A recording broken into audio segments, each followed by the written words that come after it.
Bonjour, bonjour, bonjour, salut, salut à toutes les personnes qui sont déjà dispo. Salut, salut, ma soeur Souvani Nazaréen, je pense que tu vas bien.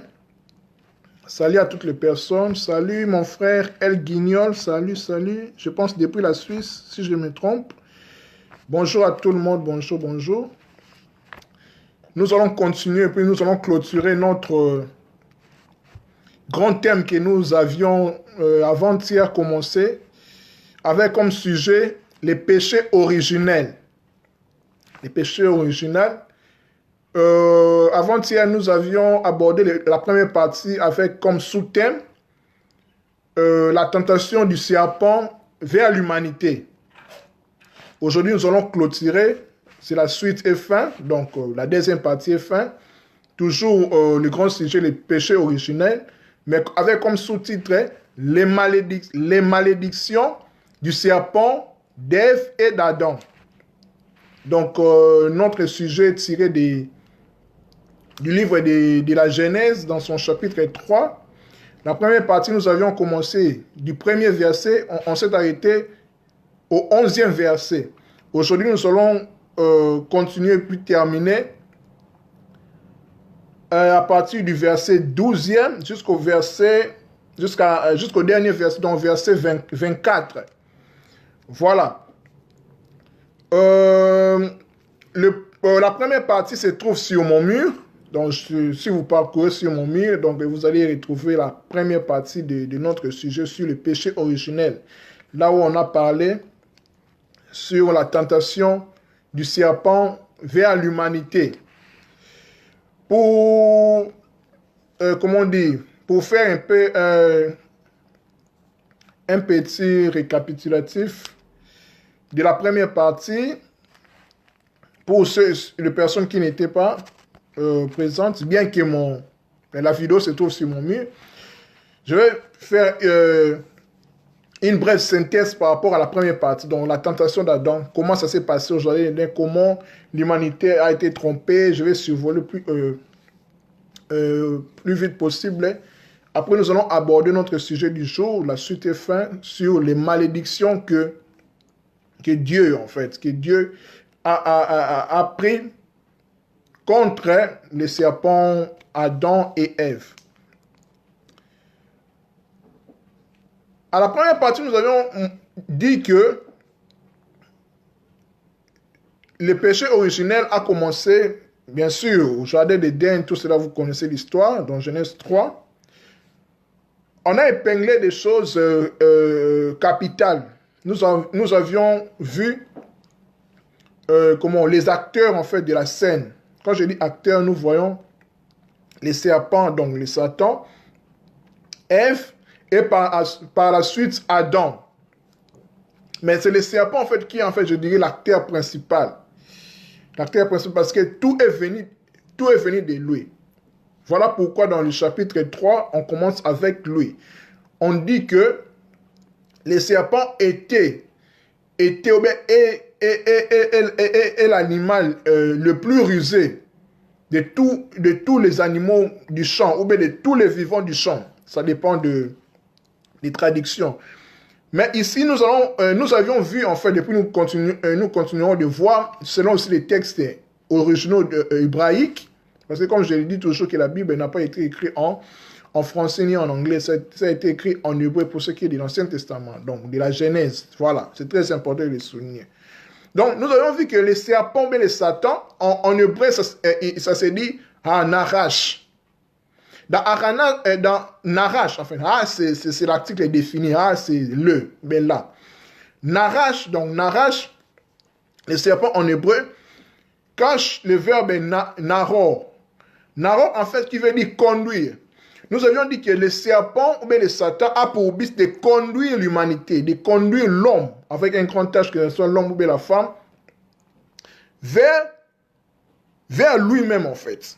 Donc le rôle principal du serpent est de barrer en fait la route et aussi de conduire l'homme de se souvenir de qui il est. Donc, pour savoir qui tu es en fait, il faut que tu sois soumis à un test, à un examen en fait. C'est ce qu'il avait fait en fait avec Maître Yoshua. Jésus-Christ, c'est dans le désert, avec la triple tentation dans le désert. Il a tenté 3 fois pour le tester, pour l'examiner s'il est réellement le Fils de Dieu.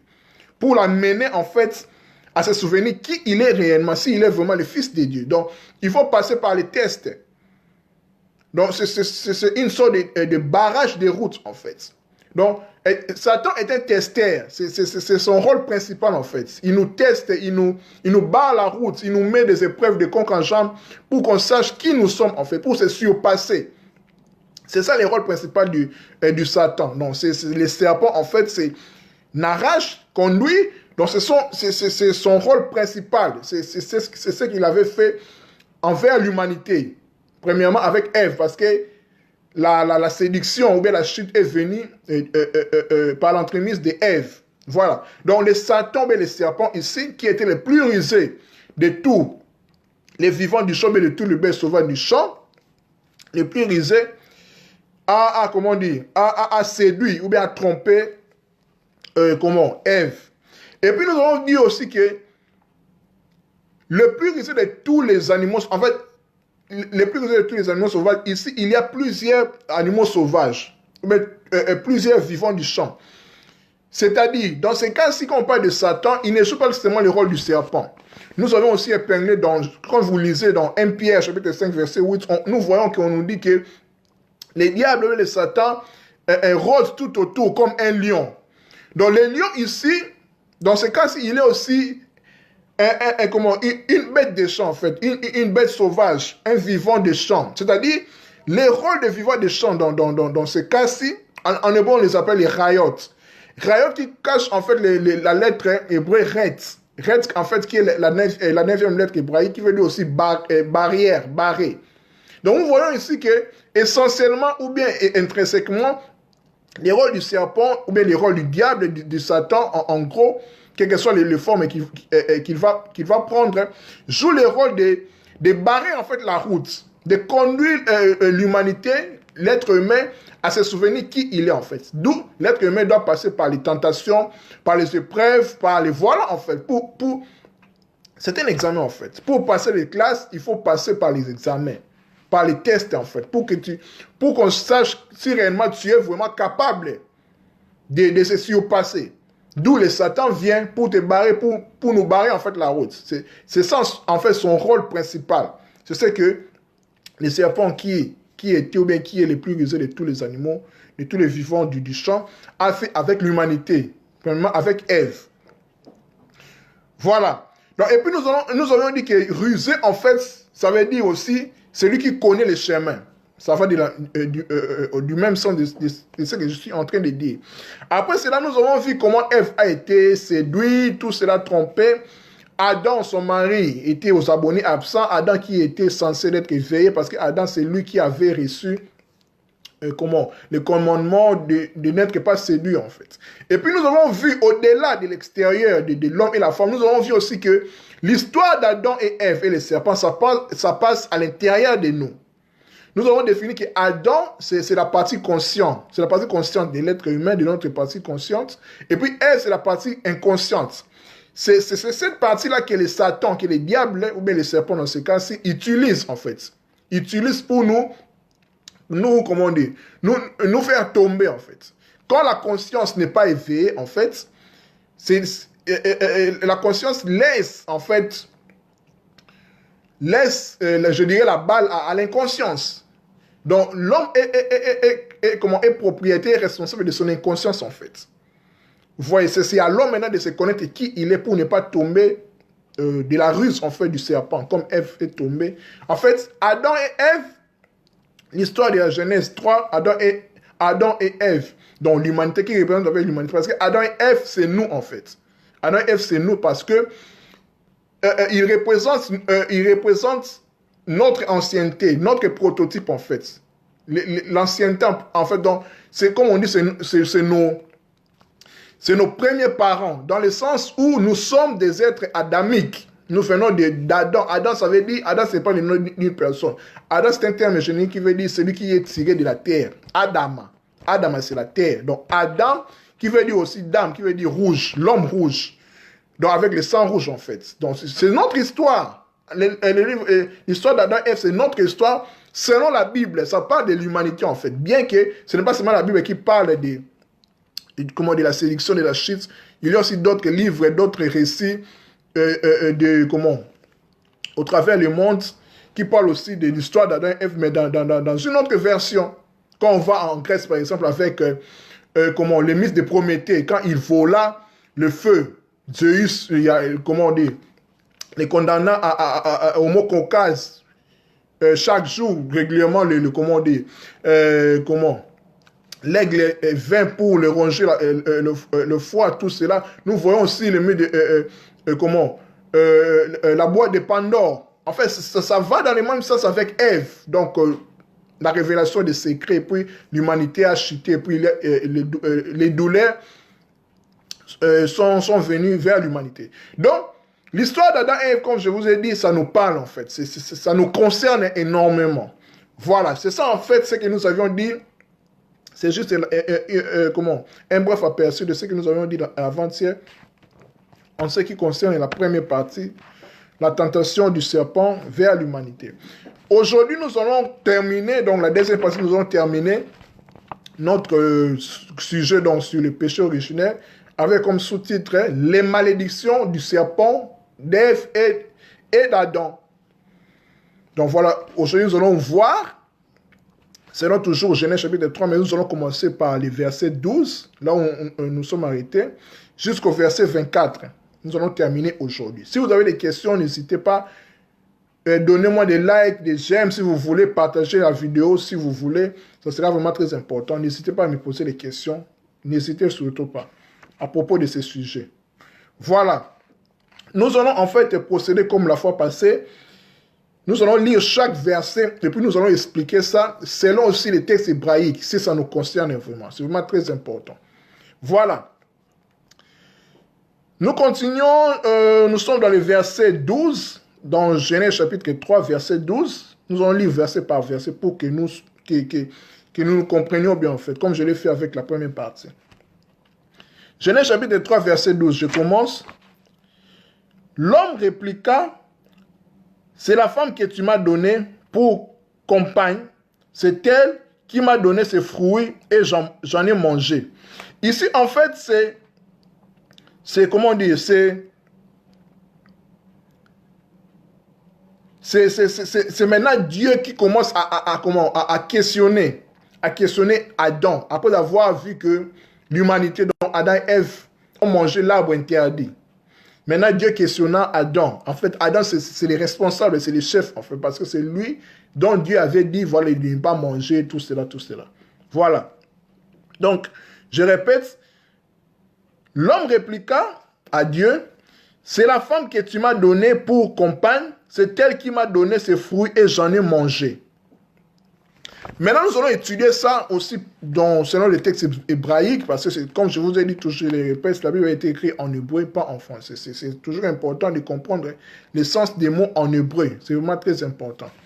Donc ici, nous voyons, après le questionnement de Dieu à Adam, parce qu'ils ont mangé l'arbre, Dieu maintenant commence à questionner les fautifs, si on peut le dire ainsi. Ici, quand Adam dit que l'homme, quand Adam dit c'est la femme que tu m'as donnée pour compagne, c'est elle qui m'a donné ses fruits et j'en ai mangé. Dans un autre sens, on peut dire, dans d'autres traductions que je trouve plus éloquentes, l'Adam dit, donc l'homme dit, l'épouse que tu as donnée pour être avec moi. Donc, nous voyons ici que ce qui nous concerne ici, c'est la préposition « avec moi ». Donc, la femme qui est avec moi, en fait. Donc, l'épouse que tu as donnée pour être avec moi. Entre autres, en français facile, l'épouse que tu m'as donnée. Donc, ici, nous comprenons que la préposition « avec moi » en hébreu, ça se dit « il m'a dit ». Bon, excusez-moi, je ne suis pas hébreu, mais voilà, comprenez. Donc, il m'a dit, là, nous voyons le verbe amod, A-M-O-D, qui est présent dans ces, voilà, qui est présent en fait, qui est présent dans ces prépositions-là avec moi. Qui signifie, en fait, c'est qui signifie le redressement d'Adam à partir de son statut animal vers son côté spirituel, donc son côté intérieur. Donc ici, nous comprenons que Adam et Ève sont un. Donc, quand Ève a mangé l'arbre défendu, automatiquement, il devait donner ça à son homme, parce qu'ils sont un, en fait. C'est le couple, en fait. C'est tout à fait normal. C'est pour ça qu'Adam dit, l'épouse que tu as donnée pour être avec moi. Voyez en fait l'idée. N'hésitez pas à poser des questions, j'insiste. Je pense que c'est clair dans ce verset 12. Continuons le verset 13, parce que je vais procéder verset par verset pour que je sois plus compréhensif. Verset 13, le Seigneur Dieu dit alors à la femme, il continue toujours ses questionnements au fautif. Pourquoi as-tu fait cela? La femme, donc Ève répondit, le serpent m'a trompé et j'ai mangé du fruit. En fait, dans la traduction hébraïque, dans les textes originaux, quand Ève dit le serpent m'a trompé ou bien le serpent m'a séduite, le verbe est là en fait, séduire. En hébreu ici, quand il dit le serpent m'a séduit, quand elle dit en fait Ève m'a séduite, c'est Ishiani. Ishiani qui cache la racine Nacho, donc N-A-S-H-O, qui veut dire mensonge, tromperie. Donc en quelque sorte, on peut dire ici, quand Ève dit que le serpent m'a trompé, mais séduit, il veut dire en fait, c'est le serpent qui m'a menti. C'est le serpent qui m'a trompé en fait. Qui m'a trompé. Donc, ici nous voyons aussi qu'en trompant Ève, le serpent et le Satan, met une sémence en Ève. Donc, il en sémence Ève parce que la parole, le verbe est une sémence. Le verbe est une sémence en fait. C'est pour ça que la Bible dit qu'il faut faire très attention avant de parler. Il faut parler et il faut tourner votre langue 7 fois. Quand on dit 7 fois, il faut d'abord penser. Penser jusqu'à la perfection avant de parler. Parce que la parole a un pouvoir. La parole, c'est la sémence. La parole produit en fait. La parole a une puissance. C'est la parole qui crée. Donc, quand le serpent a trompé Ève, c'est comme si le serpent s'est accouplé avec Ève. Dans le sens où, quand je parle comme ça, en fait, je suis en train de s'aimer quelque chose dans le chef de personnes qui me suivent, en fait. Parce qu'on dit que la foi vient de ce qu'on attend. Ce qu'on attend vient de la parole, en fait, du verbe et de la parole. Donc, la foi de Ève, en quelque sorte, dans ce cas d'espèce, venait de ce que Adam, de ce que le serpent l'avait dit, en fait. Dans le verbe ici, c'est la sémence, en fait. Donc, la parole du serpent a ensémencé Ève. Et automatiquement, le serpent, le Satan devient l'épouse, entre guillemets, du serpent et du Satan. Voilà, c'est ça le plus important en fait. Vous voyez, c'est vraiment très capital, il faut le comprendre en fait. La séduction en fait, c'est la sémence. La parole du serpent, c'est la sémence. C'est pour cela Ève a appris ça comme parole d'évangile, parole de vérité. Oui, le serpent avait dit la vérité, comme on avait dit ça dans la première partie, parce que exactement, quand il a dit à Ève que vous n'allez pas mourir, vous allez être comme Dieu, oui, il disait la vérité.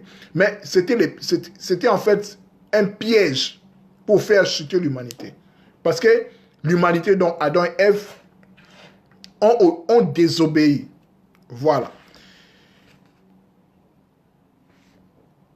Là maintenant, nous passons à l'étape la plus importante, dont nous entrons vraiment dans le vif du sujet, parce que nous parlons de notre sous-titre, c'est les malédictions du serpent, d'Ève et d'Adam.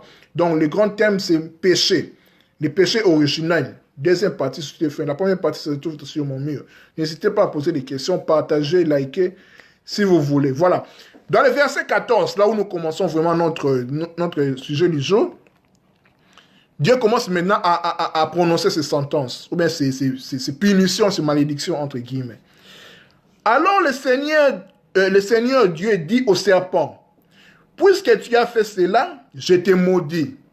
Seul de tous les animaux, tu devras ramper sur ton ventre et manger de la poussière tous les jours de ta vie. Donc ici, nous comprenons maintenant que c'est évident, en fait. Oui, Dieu a maudit les serpents, tout cela. Oui, quand nous le voyons avec un œil physique comme ça. Mais il faut savoir que la Bible ne se comprend pas avec la lecture littérale comme ça. Non, parce que la Bible n'est pas un livre historique. La Bible est un livre métaphysique, un livre spirituel, un livre qui nous parle, un livre initiatique qui nous parle, en fait. Parce que Paul dit, la lettre est tue. Voilà, il faut comprendre l'esprit de la lettre ici. Oui. Dans un œil physique comme ça, oui, la malédiction du serpent, parce qu'on doute que le serpent était debout comme ça, en fait. Il avait des bras, des pieds, tout cela. Oui. Quand on le maudit, il commence à ramper. Voilà, nous voyons ça ici. Comment nous le voyons, nous le connaissons, le serpent rampe. Mais il y a ici un sens profond ici. Quand on dit que, Dieu dit que, je t'ai maudit seul de tous les animaux, tu devras ramper sur ton ventre et manger de la poussière tous les jours de ta vie. À vrai dire, si nous pouvons être honnêtes, les serpents ne mangent pas la poussière. Parce que les serpents morts mangent tout ça, mais ils ne mangent pas la poussière. Il y a ici un code, il faut décoder, il faut comprendre. En fait, ici, la poussière, ici, Dieu voulait dire au serpent que tu vas manger en fait l'humanité, donc l'homme, donc Adam. Pourquoi? Je vais vous dire, je vais vous le démontrer. La poussière ici, on parle de l'être humain. Pourquoi? Parce que l'être humain, donc Adam, vient de la poussière. C'est de la poussière que Dieu tira Adam. Donc quand Dieu dit au serpent que tu vas manger de la poussière, donc tu vas manger l'humanité, donc l'homme, donc Adam. Pourquoi? Dans une autre tradition, on dit, et la poussière tu mangeras, dans le serpent. En fait, la poussière est la qualité d'Adam. Au départ de sa vie, parce que Adam est poussière. On a dit que Adam est un nom générique, en fait. Est un nom qui vient de Adama.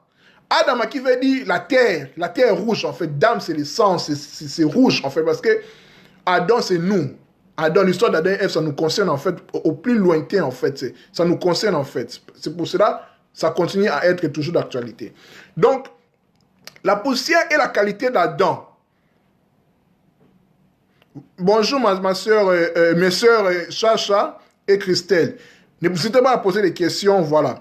Donc, je disais que la poussière dont Dieu dit au serpent qui va manger, en fait, c'est Adam. Parce que la poussière, c'est la qualité d'Adam au départ de sa vie. Parce que de la poussière, Dieu tira en fait l'homme, Adam. Adam, c'est la terre, Adama. Adama, c'est la terre, en fait. Adama. C'est un nom même, d'ailleurs, africain, dans l'ouest africain, il y a des personnes s'appelant Adama, Ada, voilà. Donc, nous voyons ici que la poussière aussi a pour qualité la multiplicité d'énergie qui doit s'accomplir, portant en un dynamisme de croissance et une puissance de fécondité. Donc, la poussière aussi a une qualité de multiplicité.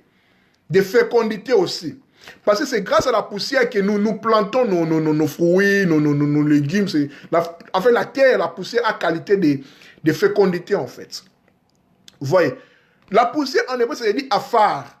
Donc, que le serpent est appelé à manger. Donc, ici aussi, nous devons comprendre aussi dans le sens profond du terme en ce qui nous concerne. Donc, Adam et Ève nous concernent, moi et vous. En fait, l'homme est mangé par le serpent en tant qu'âme.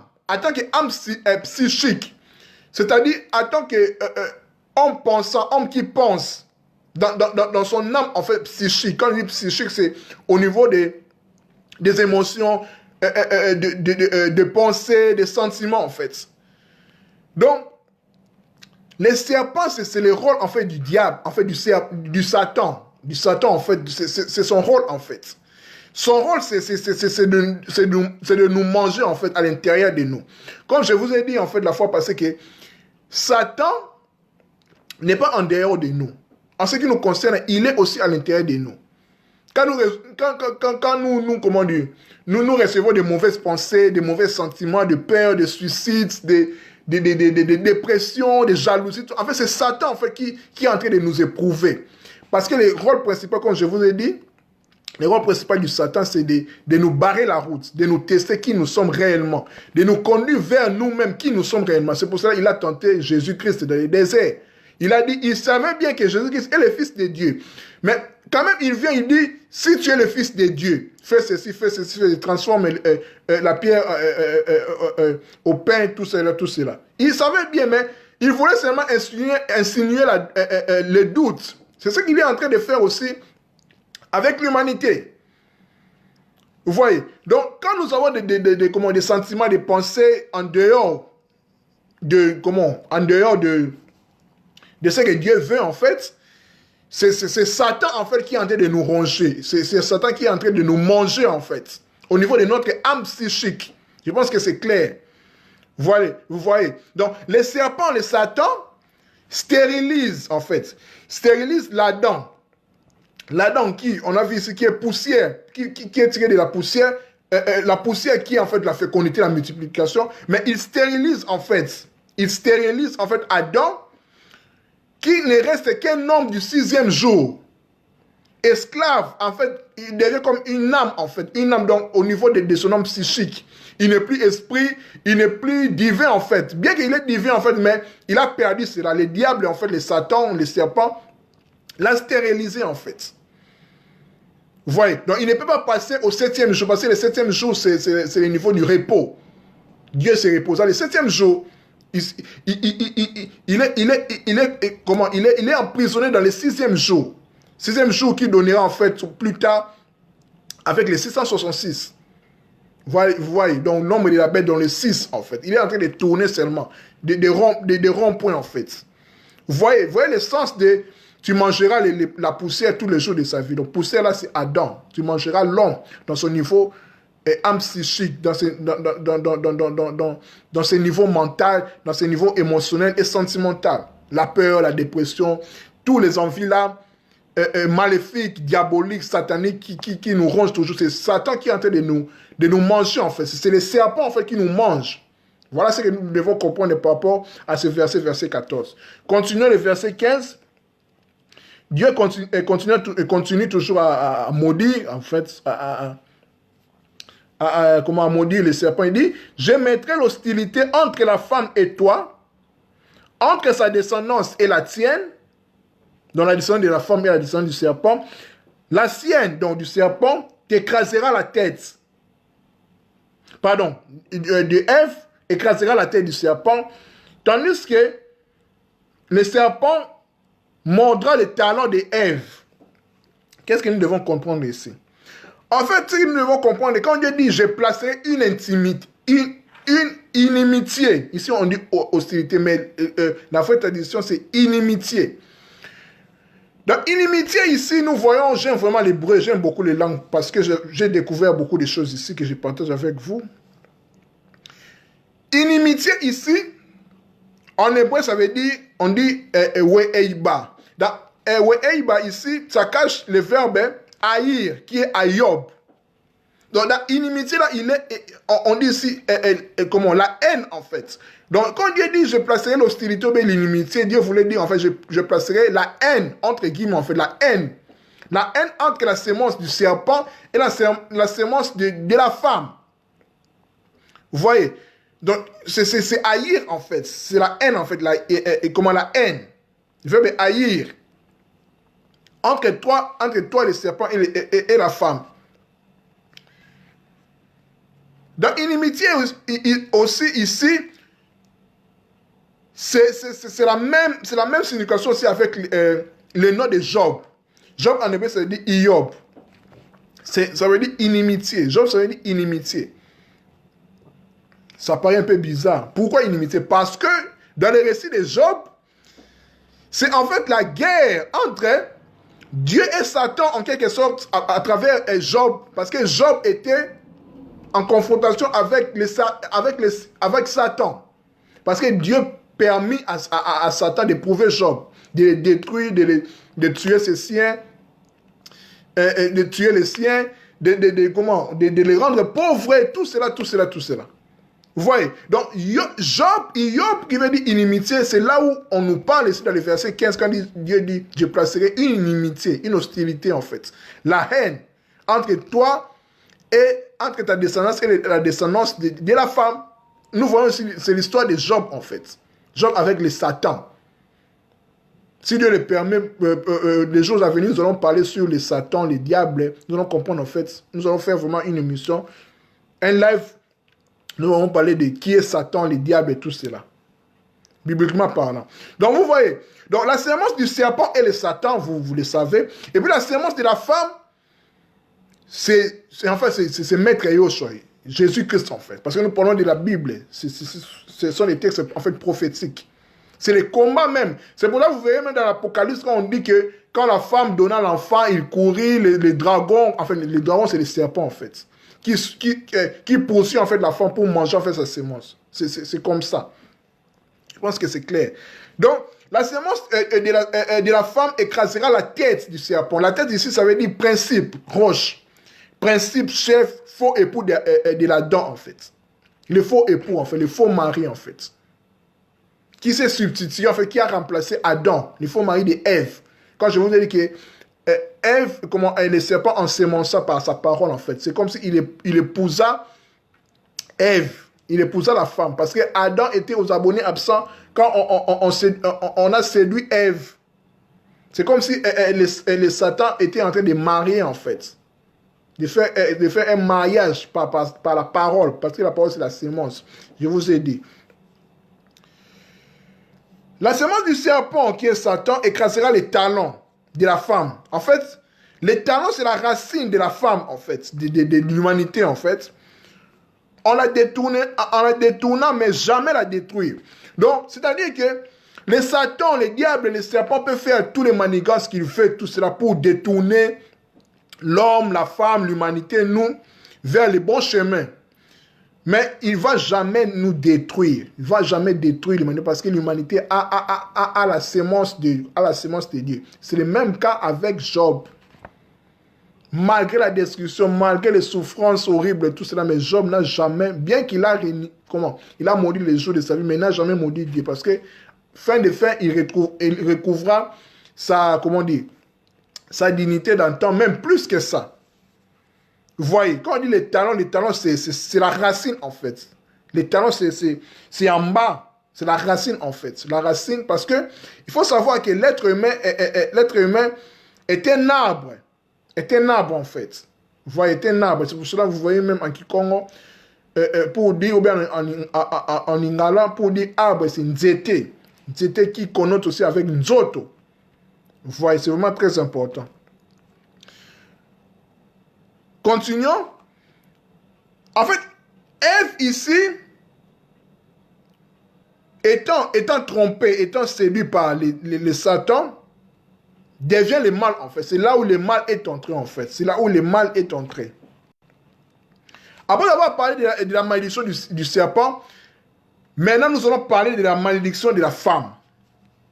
Malédiction de la femme. Parce que notre thème, c'est les malédictions du serpent, de la femme et d'Adam. Malédiction de la femme, nous lisons dans le verset 16.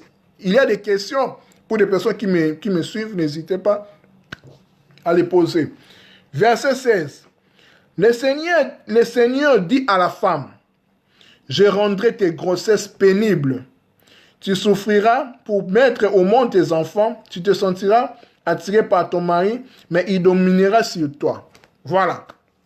Quand je vous ai dit avec les serpents, du point de vue littéral comme ça, avec un œil littéral comme ça, physique, exactement, les femmes, quand ils mettent au monde, ils souffrent, tout ça. Mais avec la médecine, l'évolution de la médecine, les femmes ne souffrent plus quand ils mettent au monde.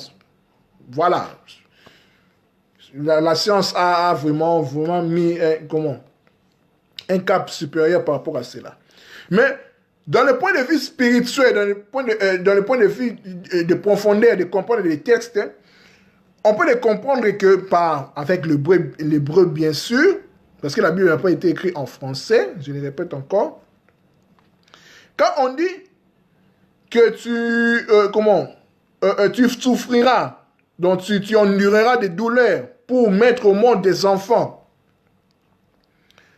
La douleur ici en hébreu, ça veut dire Be'etzeb.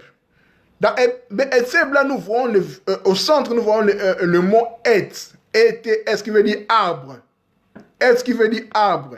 Donc, tu mettras tes enfants dans la douleur. Le mot qui nous concerne ici, c'est douleur. Douleur en hébreu, ça veut dire Be'etzeb. Dans Be'etzeb, nous voyons ici l'arbre, Etz, l'arbre. Donc, c'est-à-dire que Adam doit faire pour qu'il devienne l'arbre. L'arbre que je vous ai dit que l'homme est un arbre. Nzoto, nzete. Nous sommes des arbres, en fait. Nous sommes des arbres. Donc, quand Dieu dit à la femme, à Ève, tu enfanteras des fils par la douleur. Le mot enfanter ici en hébreu, c'est yalod. Yalod, en fait, qui veut dire enseigner ou bien guider. C'est-à-dire, le but est de faire les hommes de véritables hommes. C'est-à-dire, je m'adresse aux mamans, aux femmes, ou bien aux parents, bien sûr, aux hommes aussi. Quand vous enfantez, quand nous enfantons nos fils, nos enfants, ça veut dire réellement que nous sommes directement appelés dans notre conscience de les enseigner, de les guider vers leur accomplissement. Parce que les parents sont les premiers coachs, les premiers mentors de leurs enfants avant les professeurs dans les écoles. Vous voyez? Donc, enfanter, ça veut dire enseigner, guider vers. Parce que dans Yalod, là, avec comment dire, la compréhension de l'hébreu, des lettres, là, nous voyons le verbe yod. Il y a là le verbe yod, qui est en fait notre i ou bien y, yod, qui veut dire la sémence. Yod, c'est la sémence, c'est la première lettre, comment? La lettre la plus puissante de l'alphabet hébraïque, et puis la plus petite, yod, c'est la sémence, yod, yota, yota en grec, yod. Et puis nous voyons ici la lettre, comment? Qui correspond à notre L, lamed. Donc ici, nous voyons yod, la sémence, et puis lamed, qui veut dire en fait, lamed en hébreu, pour dire enseignement, on dit limoud. Donc l'iconographie, bien la forme de cette lettre-là a comme la forme d'un fouet.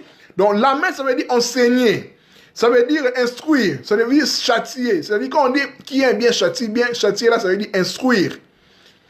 Dieu instruit en fait ses enfants. On instruit que ce qu'on aime. C'est pour cela, à la croix, Maître Yoshua, Jésus-Christ, Dieu ne le punissait pas. Il était en train d'être instruit en fait. Parce que les clous, selon la tradition hébraïque, ça veut dire que ce sont les enseignements des maîtres. Dieu, Jésus-Christ à la croix était en train d'être enseigné, d'être châtié. C'est-à-dire, qui aime bien châtie bien. Donc celui qui t'aime doit te châtier, c'est-à-dire doit t'instruire, doit te former. Doit te former en fait pour que tu deviennes un homme ou bien une femme accomplie. C'est ça le sens de enfanter. J'étais enfanté, mon fils premier-né, enfanté. Donc maman, papa, les parents, quand nous enfantons nos fils, nos filles, ça veut dire que nous sommes appelés à notre conscience directement de les enseigner, de les guider vers leur humanité, qu'ils soient accomplis. Voilà le sens quand Dieu dit à Ève, tu vas enfanter dans la douleur. Le but c'est ça. Voilà. Et puis quand Dieu dit à Ève que tu te sentiras attiré par ton mari, mais il dominera sur toi. En fait, le mari ici n'est pas premièrement Adam, c'est le Satan en fait. Comme je vous ai dit avant que la séduction, la sémence du serpent à la femme, c'était comme si le serpent devint les maris en fait, épousa la femme. Par sa parole, par la sémence, il ensémence quelque chose, comment on dit, de mauvais en fait, qui constitue en fait par la suite la chute. Donc, Ève se sentira attirée par le Satan, premièrement, parce que le Satan l'a séduit par des formes, plusieurs formes en fait. On dit que mais il dominera sur toi. Donc ton mari dominera sur toi. Satan, qui épousa Ève. Mais quand on dit ton mari dominera sur toi, en fait, c'est-à-dire, le verbe dominer là, en hébreu, ça veut dire machol. Machol qui veut dire se faire semblable à l'homme. Donc ici, nous voyons que Satan s'est substitué en fait à Adam qui était aux abonnés absents. Qui était absent quand on séduisait Ève. C'est ça que nous devons comprendre. Continuons maintenant, parlons de la malédiction de l'homme, de l'Adam. Verset 17, il dit enfin à l'homme, donc Dieu, tu as écouté la suggestion de ta femme et tu as mangé le fruit que je t'avais défendu. Eh bien, par ta faute, le sol est maintenant maudit, tu auras beaucoup de peine à en tirer ta nourriture pendant toute ta vie. Il produira pour toi épines et chardons, tu devrais manger ce qui pousse dans les champs. Tu gagneras ton pain à la sueur de ton front jusqu'à ce que tu retourneras, jusqu'à ce que tu retournes à la terre dont tu as été tiré. Car tu es fait de poussière et tu retourneras à la poussière. Voilà.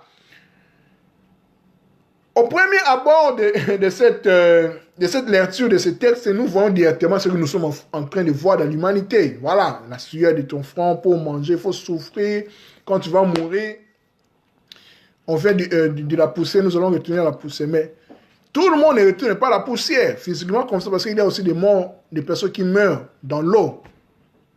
Qui meurent dans l'eau, qui meurent, voilà, dans un accident, ils disparaissent, tout cela, tout ça. Bien sûr, c'est au point de vue physique, avec un œil littéral, on accorde ce que la Bible dit.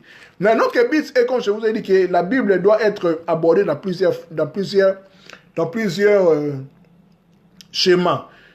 Donc, la malédiction d'Adam ici, qui nous concerne, nous devons le comprendre au plus profond de nous, parce que la Bible, comme je vous ai dit, c'est un livre spirituel.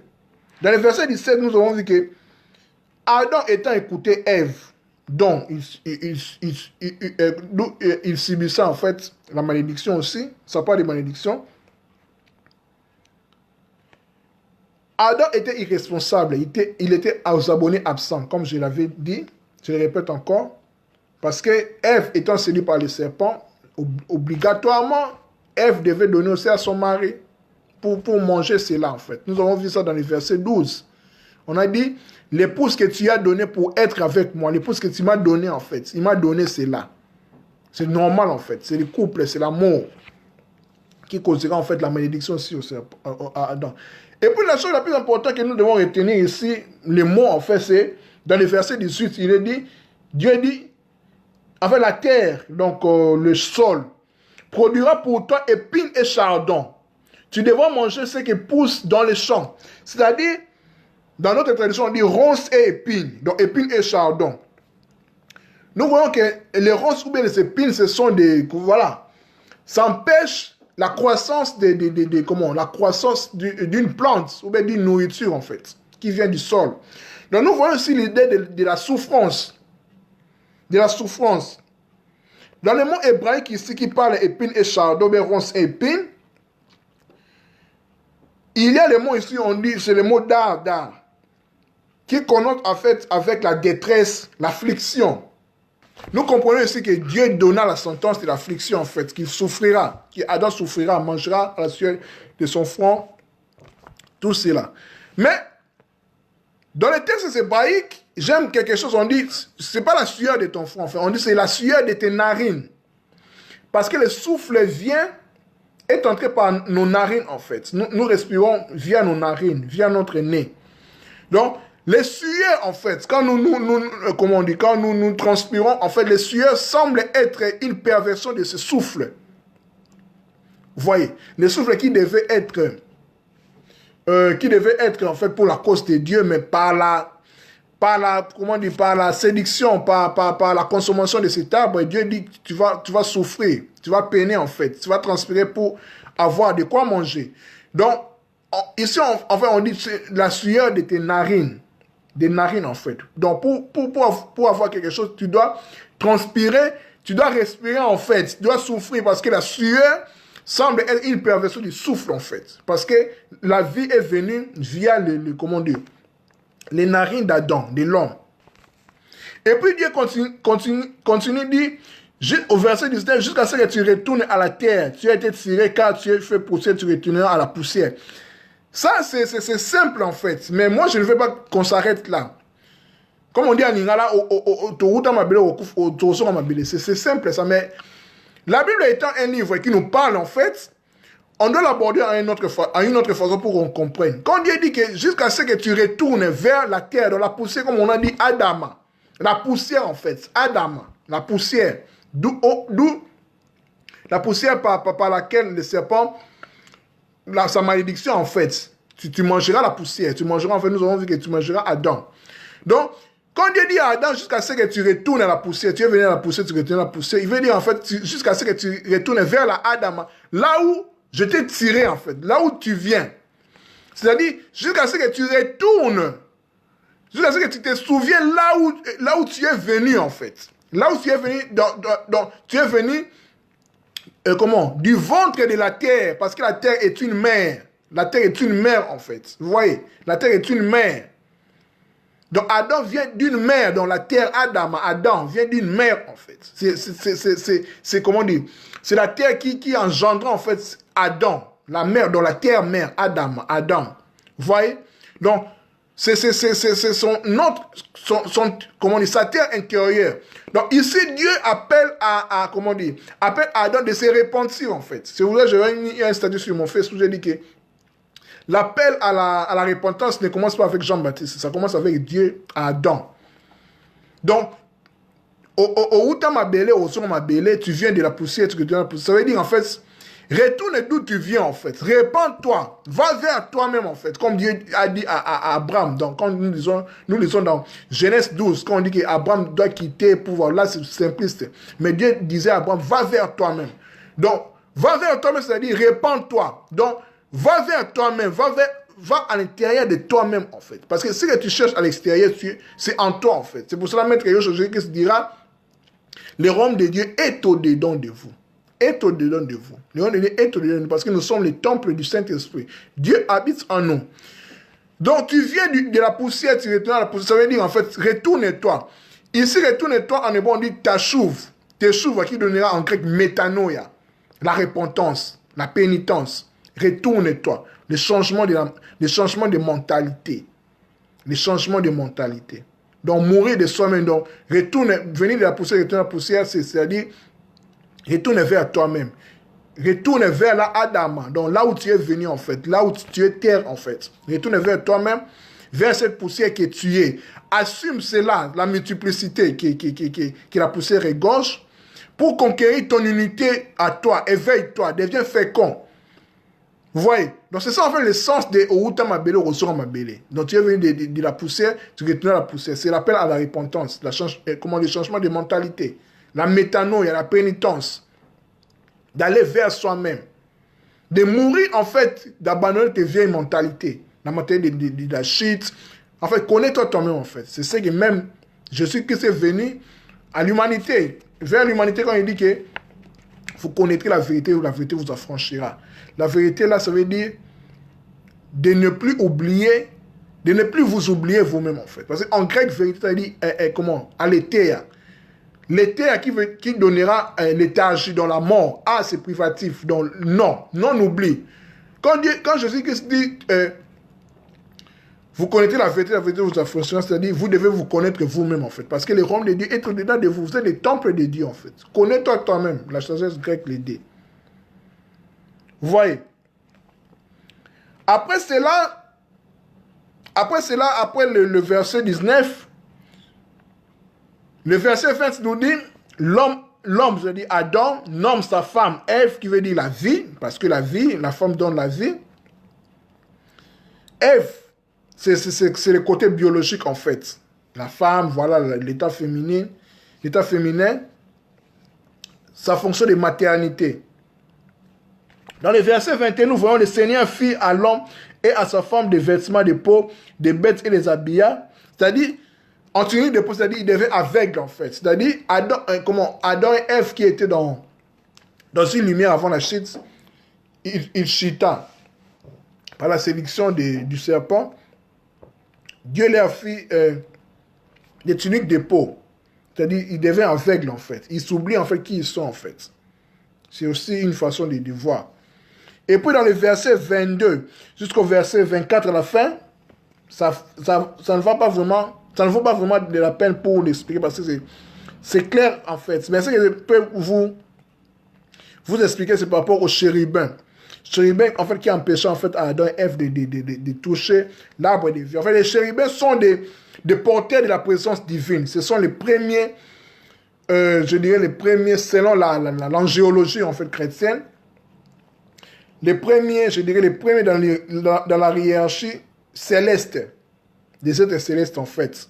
Les chérubins sont les premiers en fait, sont les gardiens en fait, qui donneront en Swahili caribou. Ce sont les gardiens des temples en fait. caribou, tout cela, voilà. C'est ce que nous devons comprendre. Les chérubins voient Dieu et connaissent sa sagesse. Ils représentent en fait les roues constellées de plusieurs yeux. C'est les 4 êtres vivants aussi. Quand vous lisez dans Ézéchiel 1 et puis dans Apocalypse, vous allez comprendre en fait les chérubins, ce sont eux en fait. Où nous voyons en fait les yeux partout. C'est ce que nous devons comprendre. Donc voilà mes frères et sœurs, merci pour les personnes qui nous ont suivis. Nous venons de terminer notre live sur le péché originel. Avant-hier, nous avions commencé la première partie. Nous avons terminé aujourd'hui. Les vidéos restent sur mon mur. Si vous avez des questions, n'hésitez pas, n'hésitez pas. Merci à vous tous. Que la paix soit dans vos vies. Que Dieu vous garde. Merci. À nous revoir la prochaine fois pour un autre sujet divers. Merci. Bye bye.